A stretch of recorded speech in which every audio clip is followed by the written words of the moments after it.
I'm Kevin, 35 years old. At our last Thanksgiving dinner, my own sister, the family's golden child, actually mocked me for not being in real tech. Moments later, my grandpa revealed that my company had just bought hers for $45 million. Before I tell you how the absolute silence in that room changed our family forever, let me know where you're watching from in the comments. I always love seeing how far these stories reach. All right, let's dive in. You really need the full picture. To understand the weight of that moment, imagine this. Thanksgiving at my Grandpa Edward's house in Denver. It's a classic Colorado scene, with a hint of snow in the air and the Rocky Mountains just visible as jagged outlines against the deep, purple twilight. Inside, the air was thick with the smells of roasted turkey, sage stuffing, and my mom's famous pumpkin pie. It was the kind of comforting Norman Rockwell-esque scene that's supposed to feel like home. But for me, for as long as I can remember, it always felt more like a stage. A beautifully decorated stage where I was a permanent unpaid background. Actor in the long-running, critically acclaimed production of The Glorious Life of Gabrielle Walsh. My sister Gabrielle, 4 years older than me, was the star, producer, and director of this show. She was the one who could do no wrong. She was the tech prodigy, the one who got into Stanford on a full scholarship. Her name was woven into every conversation by my parents. Richard and Margaret, with a casual yet incredibly practiced pride that always seemed to suck the air out of the room for me, and me? I was just Kevin, the quiet one who worked in business, Vague, unimpressive, and slightly dirty word in a family that worshipped engineering and elegant code. That night, the performance was in full swing, and Gabrielle was giving a masterclass. She stood in the center of the living room swirling, a glass of expensive Cabernet holding court. She was recounting the story of her San Francisco startup, Bitewave Labs, being recently acquired. To hear her tell it, you'd think she was a chess grandmaster who had just checkmated the world. It's all about knowing your value and having the foresight to exit at the peak, she said, gesturing grandly with her glass, barely missing my Aunt Carol. Northbridge Systems is a solid, if a bit traditional company. They needed our innovation. They needed our vision. Didn't get bought. We chose our next chapter. It was the perfect strategic move. My dad, Richard, was beaming, nodding so hard I thought his head might come loose. That's my girl, always 10 steps ahead of everyone else. I had just walked in with my best friend, Michael, straight from a marathon session at the office. I was trying to slip by unnoticed, head for the drinks table, and brace myself for the evening. But Gabrielle's eyes, sharp and predatory, landed on me. A slow, condescending smile spread across her face. It is. Here he is now, my little brother. Kevin. She turned to the small crowd of relatives, raising her voice just enough to make sure everyone heard. The only one in the family who understands PowerPoint, but still thinks AI is American Idol. A few polite, deeply uncomfortable chuckles rippled through the room. My face burned, a familiar heat creeping up my neck. It was the same script, different year. The same casual dismissal, the same flick of the wrist that brushed my entire career. My entire life into a pile of irrelevant dust. I just stood there, hands jammed in my pockets, jaw tight, ready to endure it like I always did. But then, the entire rhythm of the play-a-rhythm, set for 35 years, stuttered and broke. My Grandpa Edward, who had been sitting quietly in his worn leather armchair by the fire, slowly and deliberately set down his book. He was 80, a retired math professor with a mind still as sharp as a diamond cutter. He looked at Gabrielle over the top of his spectacles, his expression unreadable. "That's an interesting take, Gabrielle," he said, his voice quiet but carrying a strange weight that cut through the chatter. "You make it sound as if you held all the cards." Gabrielle laughed, a sound that was just a little too loud, a little too brittle. "Well, Grandpa, in this case, I did. It's called negotiation. You have to project strength." Grandpa's gaze didn't waver. His eyes, full of a quiet analytical power, shifted from her to me. He pinned me with a look, and then he posed. The question that would ignite the entire forest. "Kevin," he said, and every head in the room swiveled in my direction. "You work in that world. Is it true that a company on the brink of failure can choose its buyer for a $45 million price tag? The room didn't just go silent. The silence became a physical presence. It was a heavy, suffocating blanket that smothered every other sound. Gabrielle's smile froze, then melted into a confused, angry scowl. My father's proud expression faltered, replaced by bewilderment. Every single eye in that room swung from Grandpa to Gabrielle, and then landed squarely, heavily on me. They were waiting for 35 years. I had been the one waiting for a crumb of acknowledgement, a sliver of respect, a moment of being seen. Now, for the very first time in my life, they were all waiting on me. My throat was tight, my heart hammering. Against my ribs like a trapped bird, this wasn't just a question.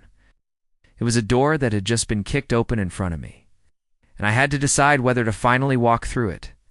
Before we get back to that silent, suffocating living room, I need to take you back a few months. What happened at Thanksgiving wasn't a sudden earthquake.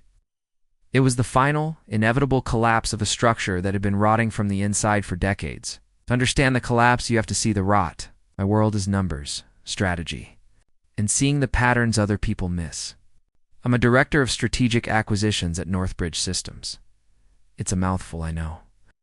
My best friend Michael calls me a corporate fortune teller, which is more accurate. I lead a team of 12 brilliant, sleep-deprived analysts, and we spend our days digging through the financial guts of other companies. We hunt for hidden value, for untapped potential. For smaller tech firms that would make our parent company, Northbridge, stronger. We figure out what they're worth, and then we devise a strategy to buy them. I'm good at it. I live for the complexity. The thrill of the hunt. In the 18 months prior, I'd personally overseen 6 major deals totaling over $100 million. I had a reputation for being meticulous, quiet, and relentless. One crisp Tuesday morning in September, I was in my office on the 24th floor of our downtown Denver building. The sky was a brilliant, cloudless blue. I was sipping my second coffee of the day when my screen lit up with an email from our internal analysis division, a team we called the Vultures because they were so good at spotting weakness. The subject line was a bland, clinical project wavecrest. Potential cue for target analysis. I clicked it open. The report was a 30-page deep dive into a mid-sized tech company out of San Francisco. They were a supposed leader in machine vision technology. But according to our models, they were burning through their investment capital at a terrifying rate. Our analysts, with what I knew was cold, hard certainty, predicted they had less than 120 days of runway left. After that, it was either a fire sale or bankruptcy protection. The company's name was Bitewave Labs, my sister's company. I leaned back in my chair, the expensive leather creaking in the otherwise silent office. A cold knot formed in my stomach, tight and painful. It felt like 2 tectonic plates of my life, the professional world where I was respected and competent, and the personal world where I was an afterthought, were grinding against each other with enough force to tear me apart. Years I had built a firewall between them. It was a necessary act of self-preservation. My phone buzzed on the desk. Text from Michael Chen. He sat 3 desks away from me, and he was the only person on the planet who knew the full, unedited directors. Cut version of the Walsh family dynamic. He was my sanity check, my ally. You see? The Wavecrest report yet, he wrote. I took a shaky breath and typed back. Just opened it. This is surreal. A moment later, he replied, dude, it's not surreal. This is poetic justice served ice cold. I wished I could see it that way. Wanted to feel that sense of righteous satisfaction, but all I felt was a familiar, hollow ache. The report talked about Bitewave's visionary CEO, Gabrielle Walsh, who had perhaps been too focused on innovation to mind the balance sheet. Visionary, that's what they always called her. Suddenly, I wasn't in my high-rise office anymore. The crisped PDF on my screen blurred, and I was 8 years old again, standing in the oil-stained, cluttered garage of our childhood home. My dad, Richard, a software engineer with a rigid, logical mind, was holding up a computer motherboard, like it was the Shroud of Turin. My sister, Gabrielle, then 12, had just successfully assembled her first PC from a kit she'd gotten for her birthday. It was a big deal. Look at this, Margaret. My dad had boomed to my mom, his voice echoing off the concrete walls. This is natural talent, an intuitive grasp of systems, a real engineer's mind right here. He beamed at Gabrielle, who soaked in the praise like a desert flower after a rainstorm. He hadn't even noticed the stack of carefully drawn graph papers on my little workbench just a few feet away. It was a business simulation game I had designed myself. It had complex rules for supply chains, marketing spend, demand curves, and demands. Even a mechanism for stock market crashes. I had spent a solid month on it, painstakingly working out the math. It was my proudest achievement, a world I had built from nothing but my own imagination. But in the bright, impressive glow of Gabrielle's humming computer screen, my little paper world, my world of strategy and value, was completely invisible. It was never overt cruelty. You couldn't point to a single moment and say that was abuse. It was something more insidious. It was a quiet, constant, soul-crushing indifference to my world and a loud, unending celebration of hers. At my high school graduation, my father was asked to give a toast. He stood up, raised his glass, and spoke for 5 full minutes about Gabrielle, who was already a sophomore at Stanford, and her brilliant future. He completely, utterly forgot to mention that I, the actual graduate, had just won a full academic scholarship to the University of Michigan's prestigious business school. It wasn't until my grandpa, God bless him, cleared his throat loudly and said from his seat, "And let's not forget Kevin's remarkable achievement today." Then my dad, flustered, mumbled, "Oh right, that too. Good job, son. That too." 2 words. That summed up my entire existence in that family. I was an addendum, a footnote in the grand story of Gabrielle. The most painful memory, the one that still had the power to make my stomach clench, surfaced as I stared at her name on the screen. It was 5 years ago at a 4th of July barbecue. I had just landed a highly competitive internship at a top-tier venture capital firm in Chicago. I was ecstatic, proud. I thought, maybe this time they'll see. This was a world of high stakes. Finance and technology. It bridged their world and mine. I told them the news while my dad was flipping burgers. My mom just nodded, a polite, vacant smile on her face, before turning back to Gabrielle. "So, Gabby, tell us more about this new blockchain project you're consulting on." Later, Gabrielle cornered me by the drinks cooler, a smirk playing on her lips. "Venture capital," she'd said, her voice laced with a unique blend of pity and contempt. "Isn't that just like marketing for the companies that do the real work? You write slogans and make spreadsheets for things you don't actually understand, right?" The words hit me like a physical blow, not because they were clever, but because they perfectly articulated my deepest, most secret fear, that they were right, that I was a fraud, a parasite on the world of real tech, the world where she was a reigning queen. That was the day Grandpa Edward pulled me aside. We walked to the end of the driveway, away from the cheerful chatter and the smell of gunpowder. From the neighborhood fireworks, he put a heavy, comforting hand on my shoulder, his eyes full of a wisdom I was only just beginning to understand. "He met mine, son," he said, his voice low and serious. "Your father sees the world in black and white, in ones and zeros. He understands building a thing. He doesn't understand building value. They are not the same skill. Don't ever let him convince you that one is less than the other." He paused, looking back at the brightly lit house.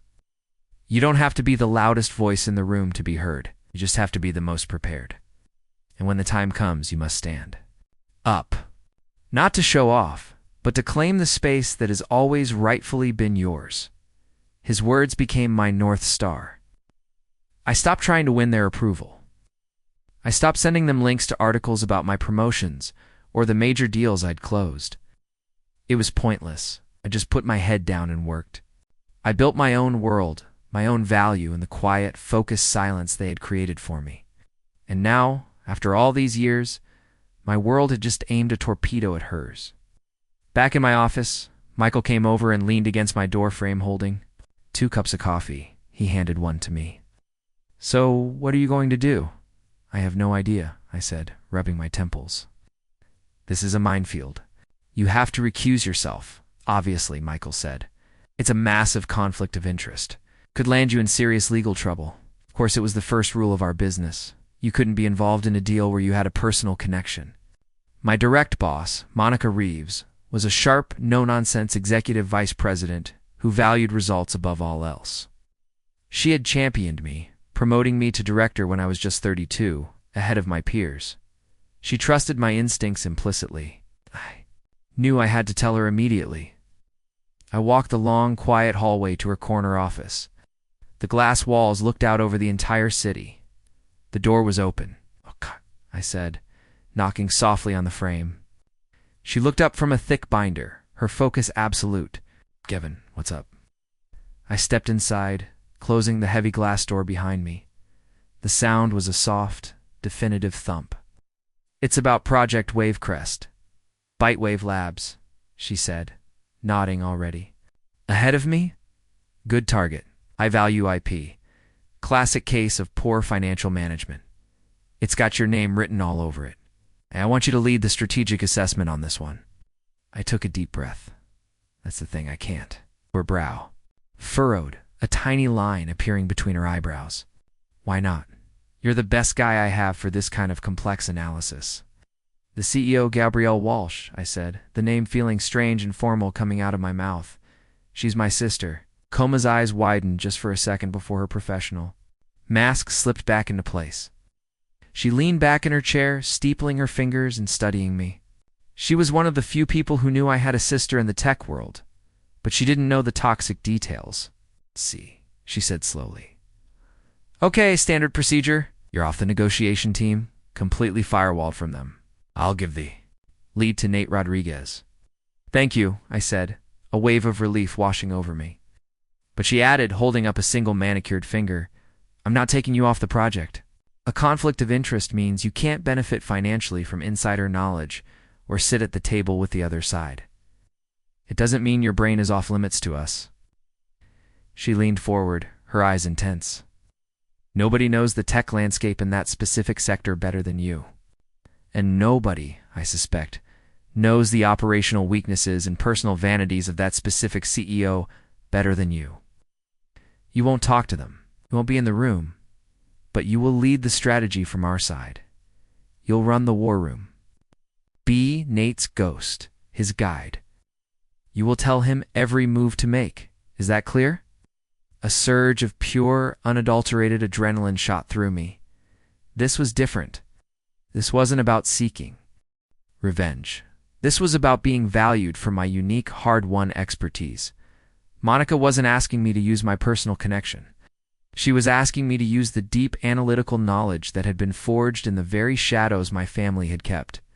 Me in. I looked her straight in the eye. My voice was firm, steady, crystal clear.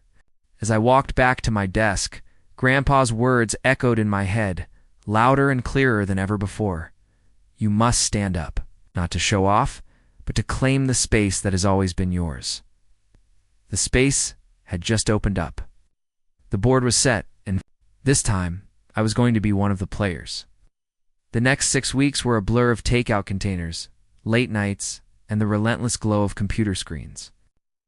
We officially set up a dedicated war room for Project Wavecrest. It wasn't as glamorous as it sounds. It was a sterile, windowless conference room on our floor, a room nobody else wanted. The air was perpetually stale, smelling faintly of dry erase markers and lukewarm coffee.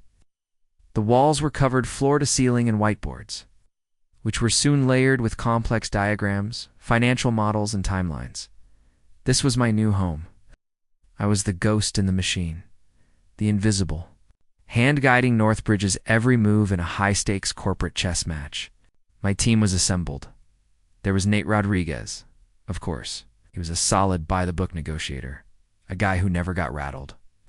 He'd be the public face, the one sitting across the table from my sister. Then there was my core team of analysts. Sarah, a brilliant junior lawyer from our M&A division with an almost terrifying attention to detail. And David, a quiet numbers guy who could make a balance sheet sing and confess its darkest secrets. And of course there was Michael, my confidant, who I brought in to act as my second-in-command and strategic sounding board. Our first order of business was to tear apart every piece of data we could legally and ethically obtain on Bitewave Labs. This went far beyond their polished public filings and press releases. We were digging into supply chain manifests, vendor payment histories, employee reviews on Glassdoor, and social media activity of key personnel. It was a forensic autopsy of a company that was still technically alive. The picture that emerged was grim, far grimmer than even our initial Vulture report had suggested. "They're not just burning cash," I told the team during one late-night session, pointing to a complex flowchart I'd drawn on the main whiteboard. The chart showed their cash flow, and it looked like a ski slope headed off a cliff. They're lighting pallets of it on fire to keep warm. Look at this. Their flagship product, the one they stake their whole reputation on, is built on a proprietary processing chip from a single supplier in Taiwan, a supplier with whom they have no long-term contract. David, the numbers guy, chimed in, his voice soft. I ran the numbers. If that supplier raises prices by even 15%, Bytewave's gross margin goes negative. If the supplier cuts them off, their entire manufacturing line grinds to a halt in less than a week. Nice. They have zero leverage, so we use that as a primary pressure point to drive the initial offer price down, Nate said, making a note on his legal pad. He was thinking about the negotiation table. Exactly, I said. But there's more. A lot more. We spent an entire afternoon listening to recordings of Gabrielle's quarterly investor calls. To the outside world, to my parents, she sounded like a genius. She used all the right buzzwords with flawless confidence: synergy, scalability, disruptive innovation, paradigm shift. She painted a vivid picture of a company on the cusp of global domination, a tech darling that was changing the world. But my team and I weren't the audience. We were the backstage crew. And we could see that the entire set was made of cardboard and held together with duct tape. "Okay, listen to this clip," I said, playing a section from her Q2 earnings call. An analyst from a big Wall Street firm was asking her about their enterprise sales pipeline. "Our enterprise sales cycle is incredibly robust." Gabrielle's voice echoed in the sterile conference room, dripping with a confidence that bordered on arrogance. "We're in very late-stage talks with several Fortune 500 companies. The demand for our platform is frankly unprecedented." I hit pause, the silence in the room deafening. "Unprecedented," I repeated. "Okay, now look at this." I pulled up a document on the main screen. It was an anonymized but verified customer relationship management report our data brokers had managed to get their hands on. It showed Bytewave's entire sales funnel for the last 6 months. "Their late-stage talks consist of exactly 2 companies," I said, pointing to the screen, "both of whom you can see here officially passed on a pilot program more than a month ago, citing prohibitive cost and lack of dedicated support. The demand isn't unprecedented. It's practically non-existent." She's not just being optimistic. She is actively, materially misleading her investors. This is a huge red flag. Sarah, our lawyer, whistled softly. If the SEC got a whiff of this, she could be in serious trouble. The room was quiet for a moment. This was the dirty, uncomfortable part of the job. We were peeling back the layers of my sister's grand creation and finding nothing but hubris, deception, and mountains of debt at its core. Every damning piece of evidence felt like another confirmation of the lie my family and I had been living. For decades, the tech prodigy was just a good storyteller with a failing business. Michael caught my eye from across the table, gave me a subtle, concerned look. It was a look of pity, not for Gabrielle, but for me. He knew how much this must be twisting me up inside. But then, in the midst of all the rot, we found it. Buried deep in their R&D budget, listed under a vague project code name. Protected by a handful of secondary patents Gabrielle herself had likely forgotten about, was a piece of technology that was truly breathtakingly revolutionary. It was a software algorithm for predictive image correction in low-light, high-motion environments. It was elegant, powerful, and my top engineers confirmed it was about 5 years ahead of anything else on the market. It wasn't their main product. In fact, they weren't using it at all. It was a side project, a footnote in their own internal documents. But to me, looking at the raw potential, it was like finding a flawless diamond in a dumpster. "This is it," I said, my voice barely a whisper, as I stared at the technical specifications. "This is the real value." My God, she doesn't even know what she has. Gabrielle was trying to sell us a fancy, broken down sports car with a cracked engine block. But she had no idea there was a priceless diamond hidden in the glove compartment. This discovery changed the entire strategic equation. My objective shifted instantly. It was no longer just about buying a failing company for pennies on the dollar to strip it for parts. It was about executing a surgical strike to rescue this. One brilliant piece of tech and the small, underfunded team that had built it. Okay, new strategy, I announced to the room, my voice now firm and decisive. Everything changes. We focus the public-facing negotiation on their failing main product line. Let them think that's all we care about. We'll pick it apart, show them all the flaws we found, and make them feel like they're getting a generous deal for a sinking ship. But the real prize, the only thing that actually matters, is this algorithm. And we need to make sure we secure the 3-person engineering team that built it as part of the deal. They're non-negotiable.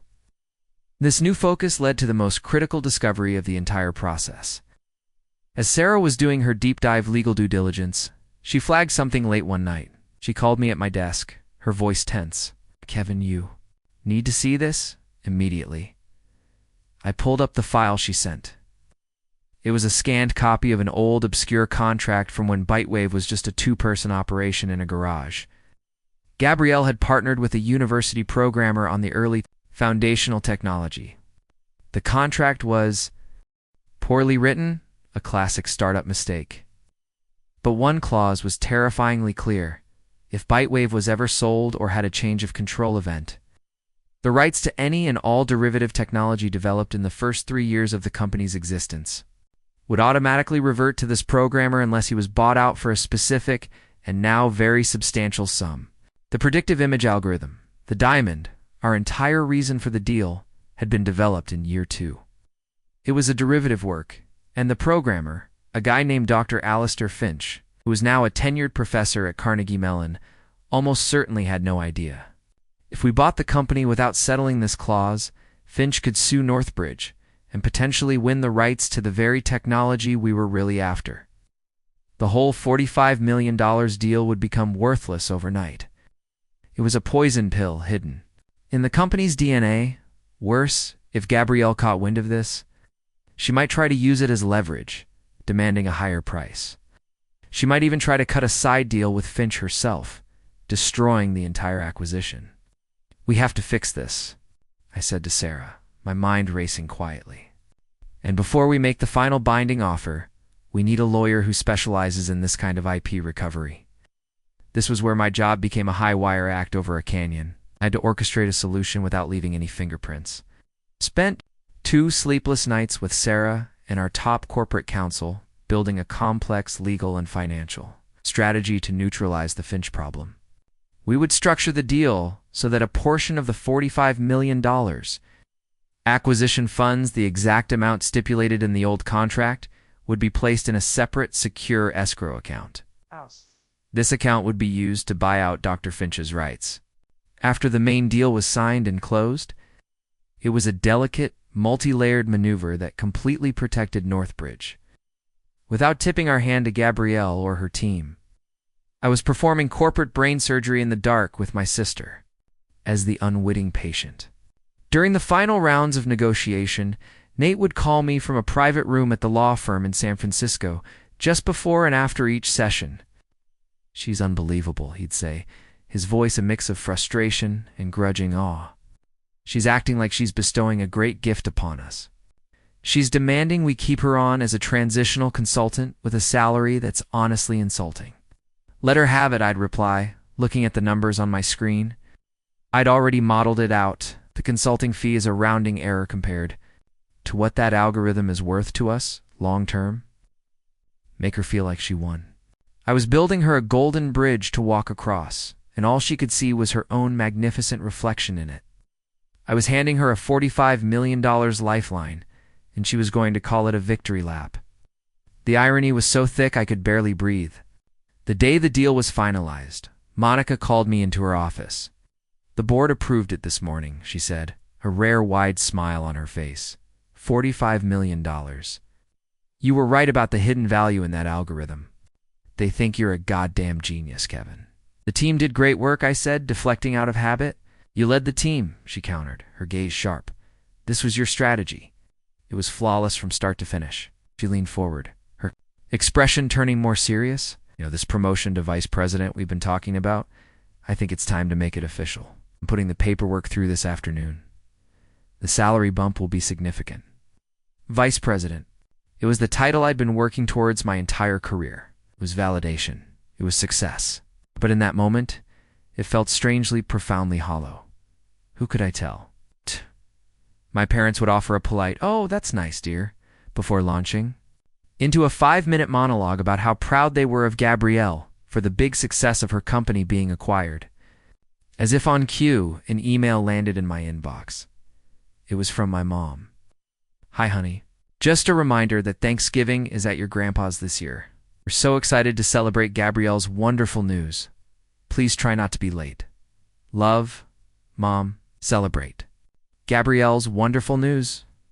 My promotion to VP, the successful orchestration of a complex multi-million-dollar deal, wasn't even on the radar. It was invisible, just like I had always been.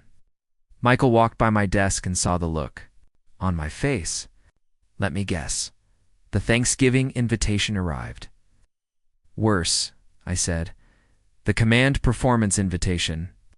He sighed and leaned against the cubicle wall.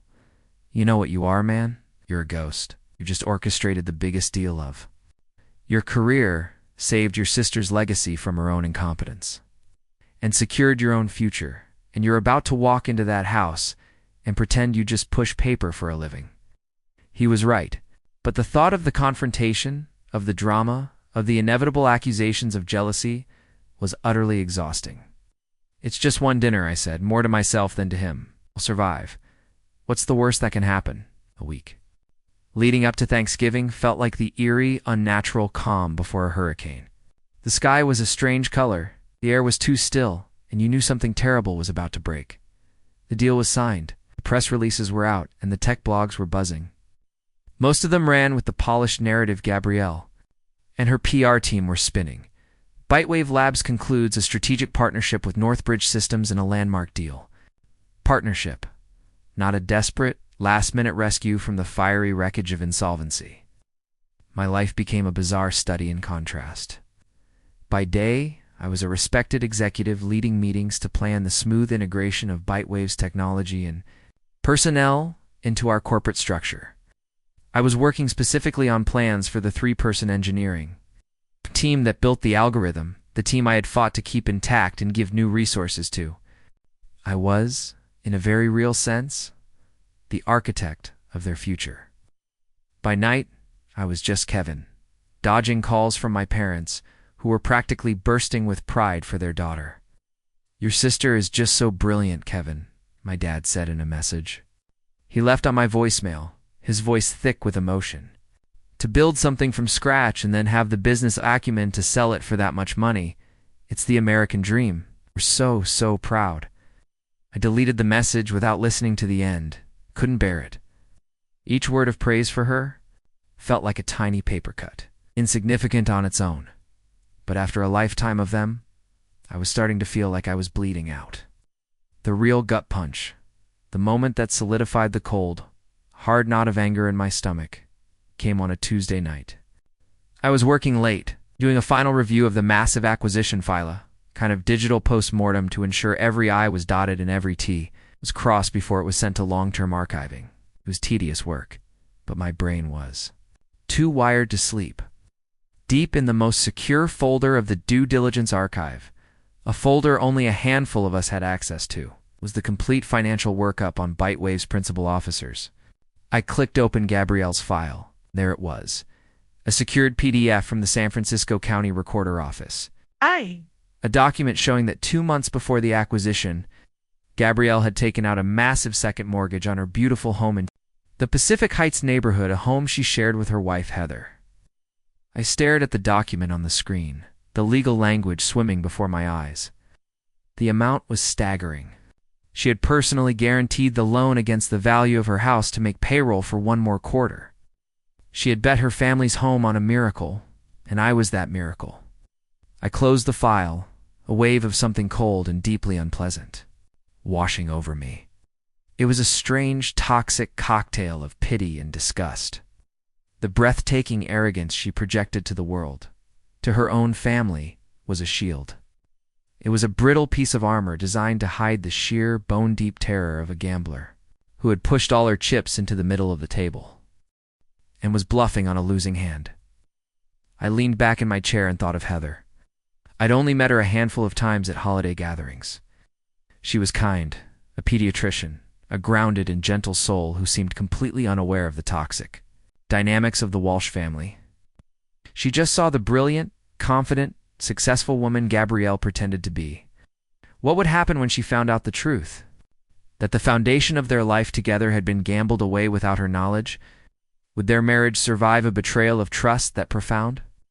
The thought of a potential divorce, of lives being torn apart because of my sister's suffocating pride, made me feel physically sick. The next evening, I was having a beer with Michael at a quiet, dark bar near our office. The kind of place you go when you don't want to be seen. The jukebox was playing old Tom Petty. You're thinking about it, aren't you? He said, stirring his drink with a plastic straw. You've got that look? I'm trying not to, I confessed, staring into the amber depths of my glass. I found out she mortgaged her house, Mike, without telling her wife. She used it to keep the company afloat for another few months. Michael whistled softly, a low, impressed sound.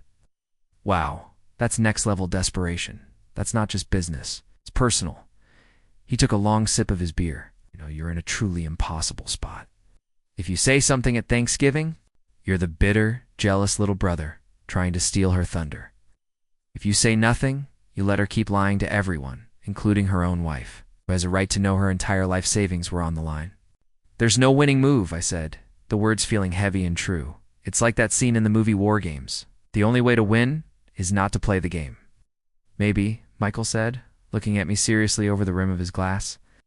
Or maybe, after 35 years of being forced to play her game by her rules, it's finally your turn to play. You're not the 8-year-old kid with the paper game anymore, Kev.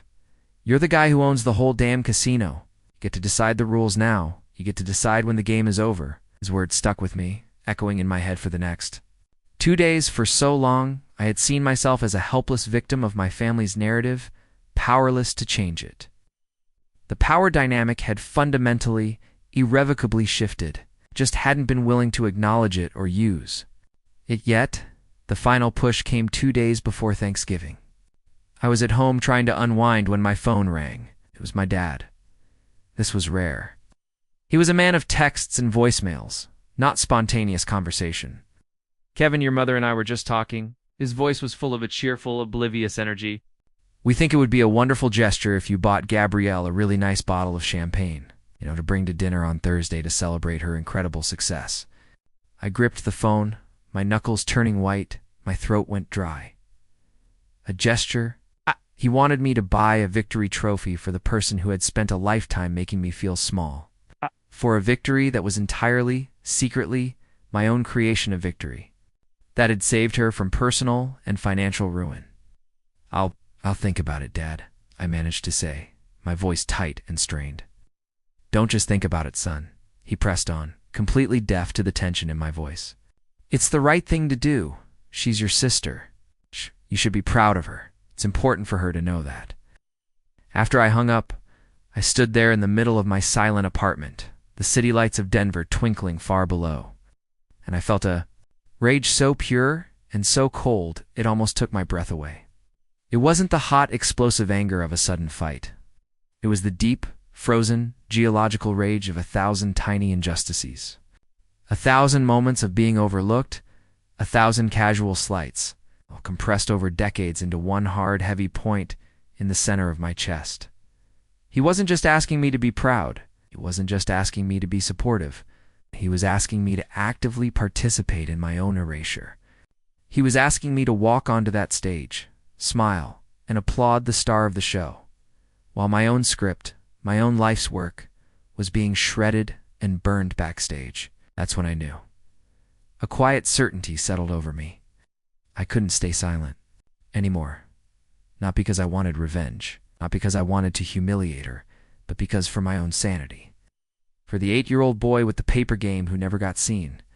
For the man I had become, I had to stop letting them write my story for me. The invitation to Thanksgiving was no longer a summons to a family dinner. It was an invitation to a reckoning, and I was going to be there. I just wasn't going to bring champagne. Thanksgiving Day arrived, gray and overcast. The sky hung low over the city like a damp wool blanket. The weather matched my mood perfectly. Michael and I had agreed to go together, a silent show of solidarity that I was deeply grateful for. He was my anchor in the storm I knew was coming. We deliberately arrived a little late, a strategic move on my part. I wanted to walk in just as Gabrielle was reaching the peak of her performance. The scene in Grandpa Edward's living room was exactly as I had pictured, a tableau of my entire life. My aunts, uncles, and cousins were gathered around, listening with rapt attention, their faces a mixture of admiration and envy. My parents, Richard and Margaret, stood near the crackling fireplace, their faces glowing with a pride so intense it was almost painful to watch. And in the center of it all, a queen in her court, was Gabrielle, holding her wine glass like a scepter. And so it's really about having the foresight to exit at the peak of your valuation, she was saying, her voice smooth and confident. Northbridge is lucky to have our tech. Frankly, we're setting them up for the next decade of innovation. It was a brilliant move for all involved. My dad caught sight of me and Michael in the doorway. "Kevin, you made it?" He had the decency to look a little sheepish, probably remembering our phone call about the champagne. "Glad you could get away from work." Before I could answer, Gabrielle turned. That familiar, condescending smile instantly appeared, the one that always made me feel like I was 10 years old again. Ah, here he is now, my little brother Kevin. Her eyes swept over me, taking in my suit and tie, the visible evidence of a long day at the office, and dismissing them with a single glance. She turned to the room, her voice dripping with mock sympathia, performance for the crowd. The only one in the family who understands PowerPoint but still thinks AI is American. Idle. The laughter was polite, forced, but it still felt like a slap across the face. My jaw tightened. I felt Michael put a steadying hand on my shoulder for a brief second, a silent message. "Stay calm. You got this." I took a deep, centering breath. This was it, the moment of truth. I just stood there, meeting her gaze, and said nothing. Silence seemed to unnerve her more than any angry retort would have. I could see a flicker of confusion in her eyes. This wasn't in the script. I was supposed to mumble a defense or just look down at my shoes. But it was my grandpa who broke the spell, who threw the script into the fire. He had been watching the entire exchange from his worn leather armchair, his expression unreadable. He slowly, deliberately set down the history book he was reading. On the small table beside him, the thud of the heavy book echoed in the suddenly quiet room. "That's an interesting take, Gabrielle," he said, his voice calm but carrying an undeniable authority that commanded attention. He looked at her over the top of his reading glasses. "You make it sound as if you held all the cards in this negotiation." Gabrielle laughed, a sound that was just a little too loud, a little too brittle. "Well, Grandpa, in this case, I did. It's called negotiation. You have to project strength to get what you want." Grandpa's gaze didn't waver. His eyes, the eyes of a mathematician who saw the world in proofs and logical conclusions, shifted from her to me. He pinned me with a look, and then he posed the question. That would change everything, the question that wasn't a question at all, but a key offered to me to unlock the prison of my lifelong silence.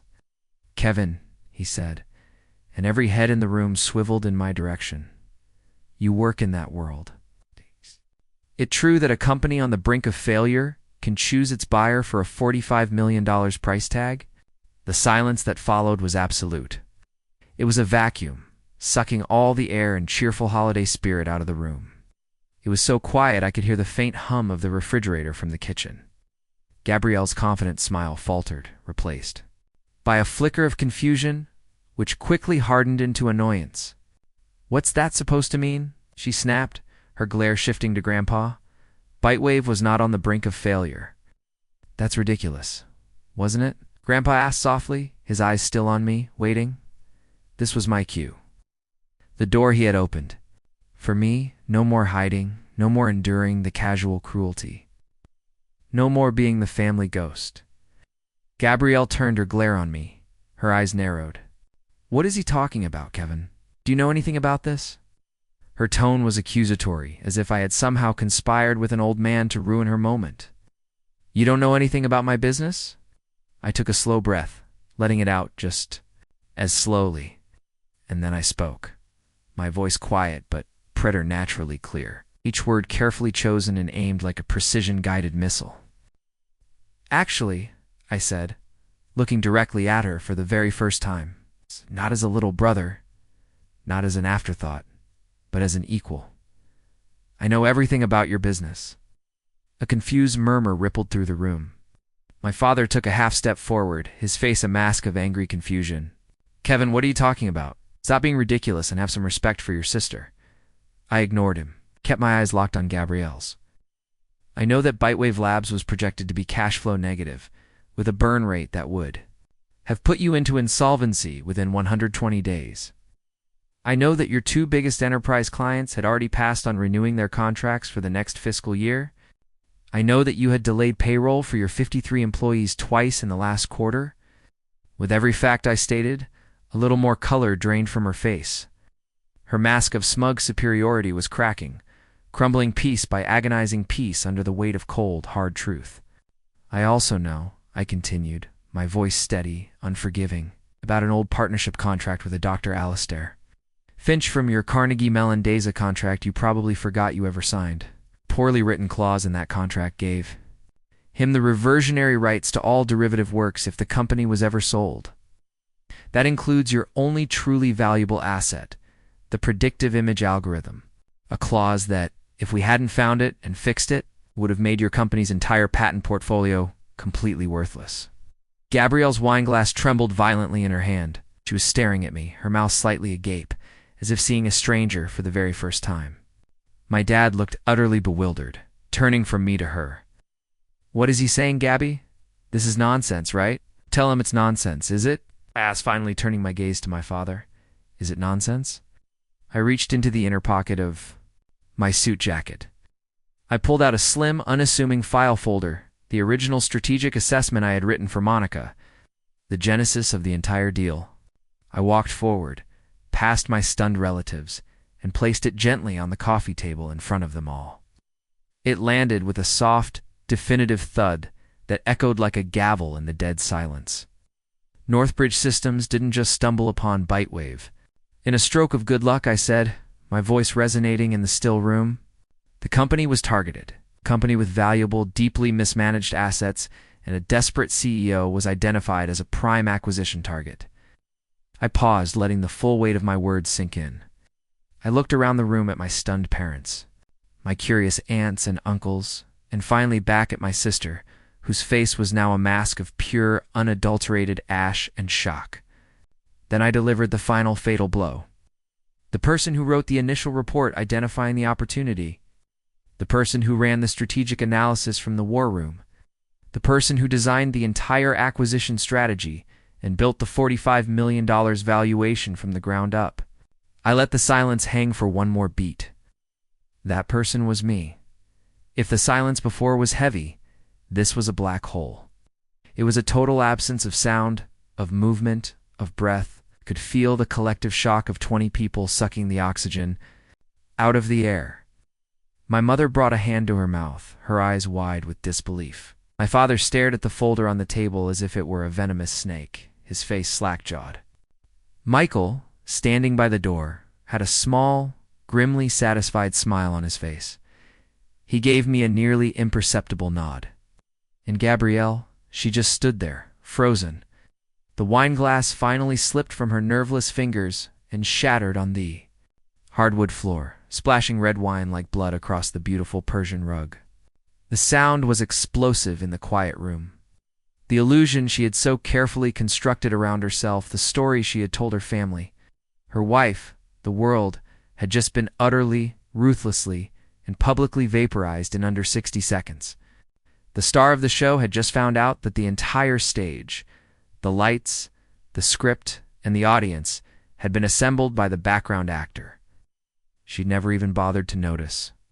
The silence stretched on for what felt like an eternity. Then, without a word, without looking at anyone, Gabrielle turned and walked stiffly out the back door, letting the screen door slam shut behind her.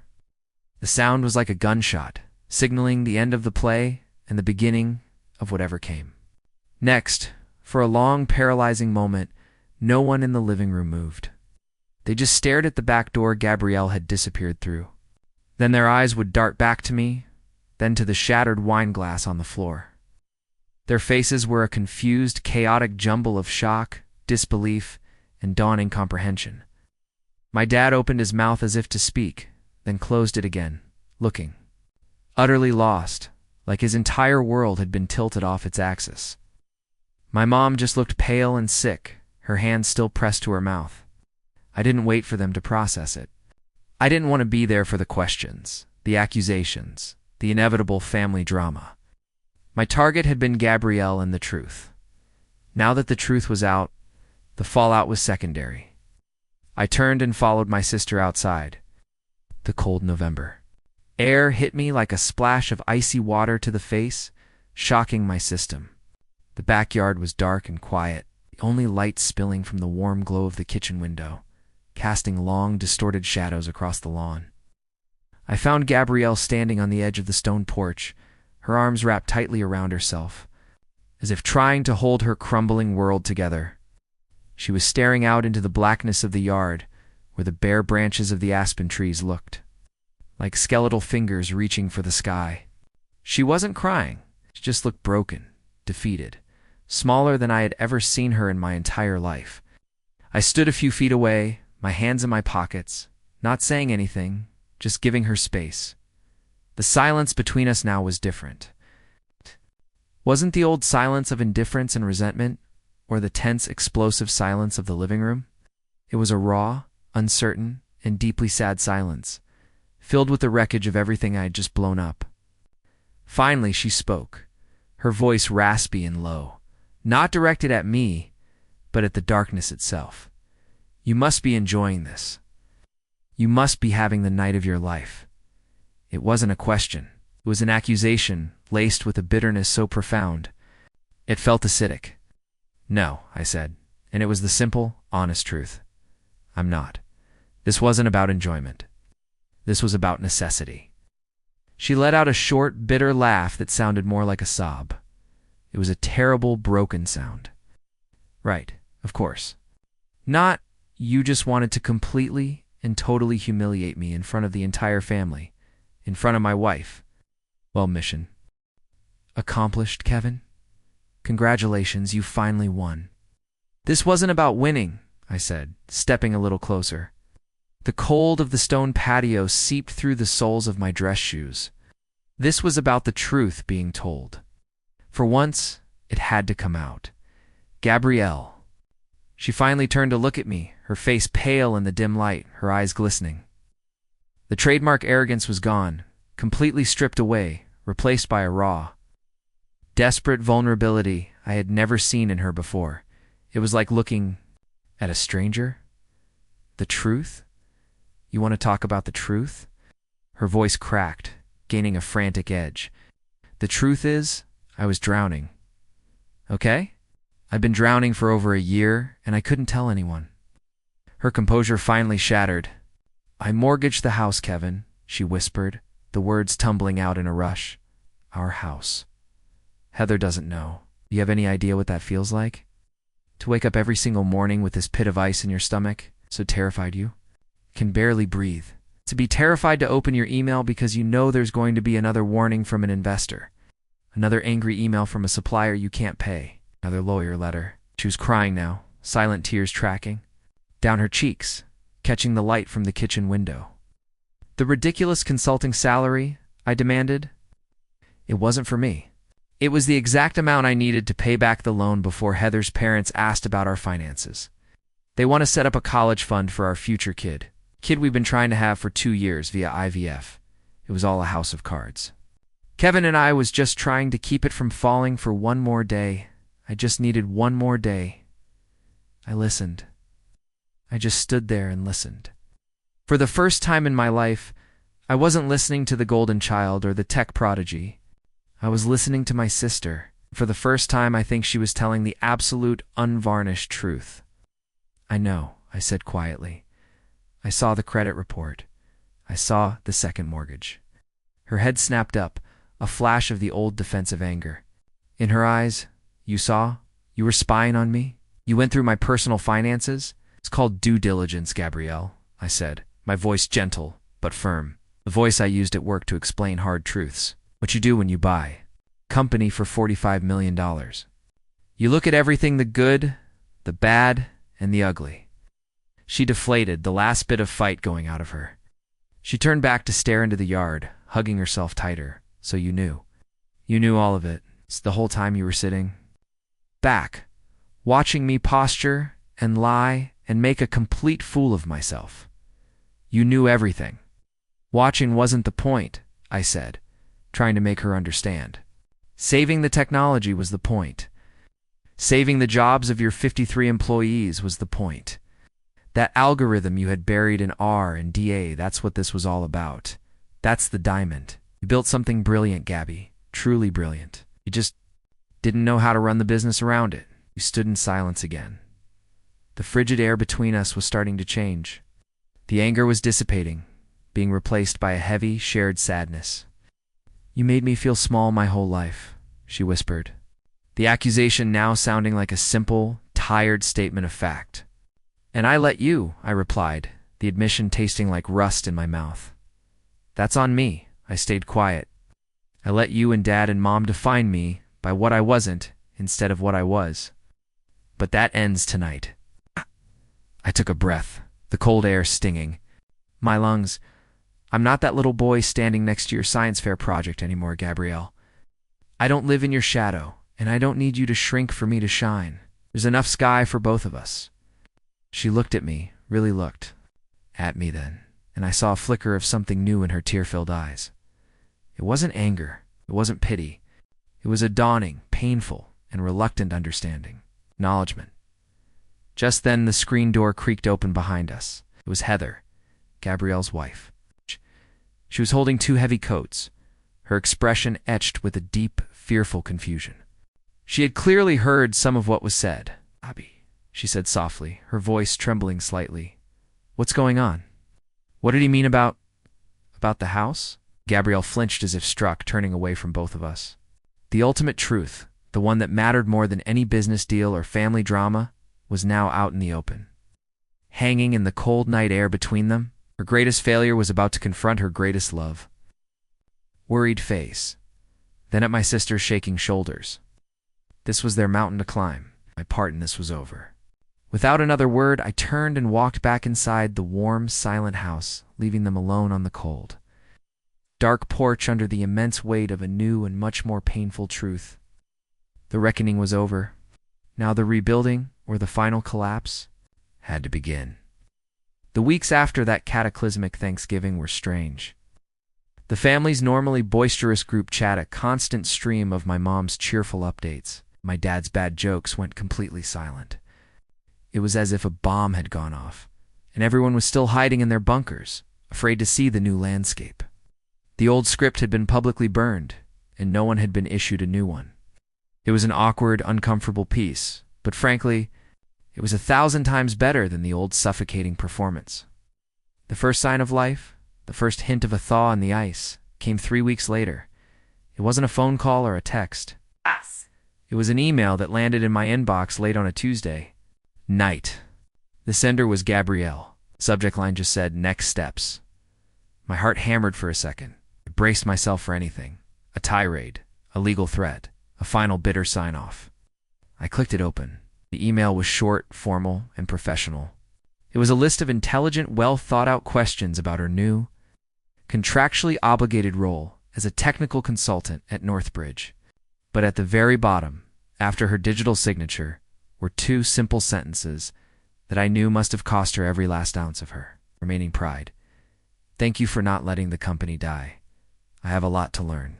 I read those words over and over again. It wasn't the sweeping apology some part of me might have fantasized about. It wasn't an admission of a lifetime of slights. But it was something more important, more real. It was an admission of fallibility. It was an acknowledgement. It was, in its own way, a demonstration of respect. Our first official work meeting was a video call with her old engineering team, the small, brilliant group I had fought so hard to keep intact during the acquisition. I was on the call, along with Monica and a few other Northbridge VPs, mostly to observe. The old Gabrielle would have dominated the conversation, trying to prove she was still in charge, still the smartest person in the room. But this, Gabrielle, was different. She was quiet. She listened intently, her brow furrowed in concentration. She didn't interrupt or boast or drop jargon to sound impressive. She only asked 3 questions during the entire hour, and all of them were laser-focused. On processor efficiency, data latency, and scaling capabilities. She was, for the first time since I'd known her, just an engineer, and she was brilliant at it. The next signal, the next tremor of change, came from my dad. He called me on a Saturday morning, a phone call. This was so rare I almost didn't answer, assuming it was a pocket dial. "Kevin," he started, his voice hesitant, laced with an awkwardness that was completely foreign to him. He didn't mention Thanksgiving. He didn't apologize. I knew he wasn't capable of that. Not yet. Maybe. Not ever. That would require a level of self-reflection he just didn't possess. Instead, he said, "So, that stock Northbridge has been doing well since the acquisition was announced? I was thinking of buying a few shares for my retirement account. What do you think?" It was clumsy. It was indirect. But it was the first time in my 35 years of life that my father had ever asked for my professional opinion about anything. It was his version of a white flag, a fumbling admission, that my world, the world of finance and value, was real. A strange, unexpected lump formed in my throat. "I think that's a good idea, Dad," I said, my voice surprisingly steady. "I think it's a solid long-term investment. Their strategy division is making some very smart moves." My mom's olive branch was more public. A week after my dad's call, the family group chat blinked back to life. It was a message from her. "Hi, everyone. Exciting news. Kevin is giving a keynote speech at a big tech conference in Austin next month. Who wants to plan a trip to go and cheer him on?" My phone immediately buzzed with a private text from Michael. It was a screenshot of my mom's message. Underneath it, he had written a single word: vindication. The biggest, most complex change, of course, was between me and Gabrielle. She flew to Denver for her first week of in-person work at the Northbridge headquarters. I saw her by the coffee machine. On her first morning, she looked nervous, out of her element. Like a queen who had abdicated her throne and was now trying to figure out how to live amongst the commoners. She saw me and gave a small, hesitant, almost shy smile. "Morning, boss," she said. The word boss sounded strange and ironic on her tongue, but she didn't say it with sarcasm. It was a statement of fact. "Hope I'm not late for my first team meeting." "You're right on time," I said, handing her a mug. "Welcome to Northbridge. Glad to have you." That afternoon, I had a previously scheduled meeting with Dr. James Parker, the Walsh family's longtime financial advisor and an old trusted friend of my grandpa's. He was a shrewd, kind man in his late 70s who had managed our family's modest investments for decades. He'd requested the meeting, saying he wanted to discuss the new corporate landscape in light of the acquisition. We sat in a small, quiet cafe near my office. After some small talk about the weather and the stock market, he leaned forward, his eyes twinkling with a friendly mischief. "Have a confession to make, Kevin," he said, his voice low. "Your grandfather and I have spoken about you often over the years. He'd call me after every holiday, every family gathering. 'He doesn't see the boy, Jim,' he'd say about your father. 'He only sees the girl. He's blind to the real talent in front of him.'" I was floored. "You and Grandpa, you talked about this frequently?" Dr. Parker said with a warm smile. "Edward saw your potential from the very beginning. He saw the mathematician's mind in you, the strategist. And frankly, so did I." He took a sip of his coffee. "This is highly confidential, of course, but for the last 5 years, every time my firm has invested in a venture that was being acquired, I'd have my analysts check one thing.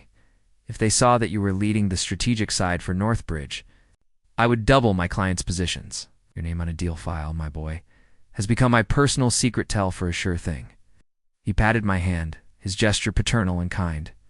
I never invested a single dime in Bitewave, but I've made a small fortune for my clients and myself by betting on you. Your grandfather always said you were a racehorse waiting for the right track. I'm just glad you finally found it. His words hit me with the force of a physical blow, but a good one. It was the ultimate validation, coming from a source of unimpeachable, objective authority, completely removed from the messy, tangled emotions of my family. Someone else had seen me. Someone else had known my value all along. I wasn't crazy. I wasn't just a bitter little brother. I was good at what I did. A month later, my cousin Sarah, the one who always saw the injustice, but never knew what to do about it, organized a small family dinner. It's just my parents, Grandpa, Gabrielle, Heather, and me.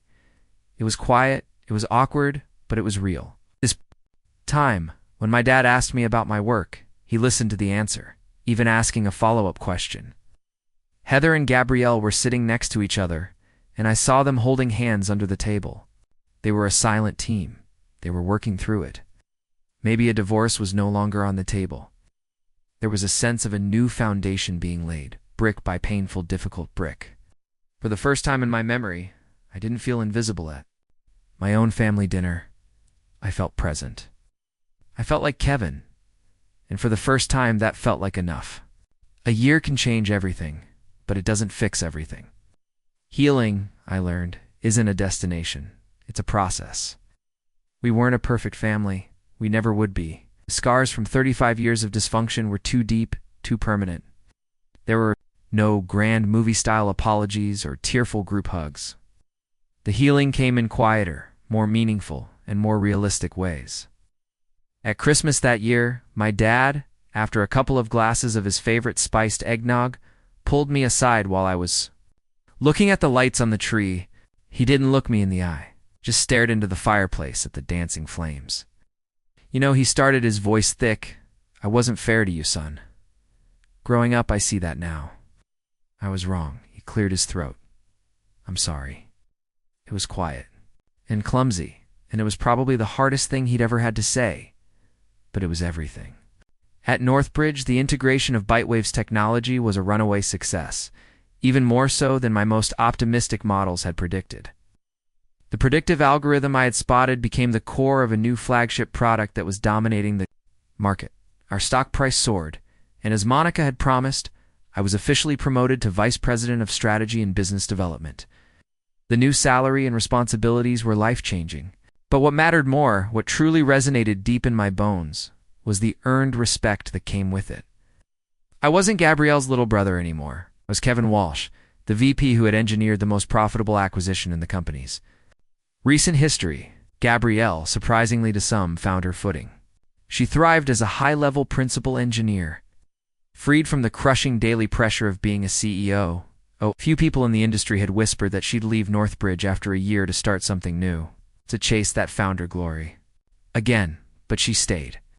She told me once during a late-night work session, over cheap pizza, that she had come to value the stability, the collaboration, the freedom of just being able to do the work she loved without having to pretend she had all the answers. Our relationship found a new, strange, and fragile equilibrium. It wasn't the easy, joking friendship some siblings have. We had too much history for that. It was a deep professional respect that was slowly, cautiously blooming into a tentative, personal one. We learned we were a good team. Her technical genius combined with my market strategy was a powerful, formidable combination. We were better together than we had ever been apart. The final, quiet proof of this came one evening in the office. It was almost 9 p.m., and we were the only two left in our section, hunched over a massive whiteboard trying to crack a complex problem for a new product launch. We were arguing, debating, pushing back on each other's ideas. It was intense, but it was a debate of equals. There was no condescension, no dismissiveness, just two sharp minds trying to find the best solution. Finally, after another hour, we hit upon a solution that was elegant, simple, and would work.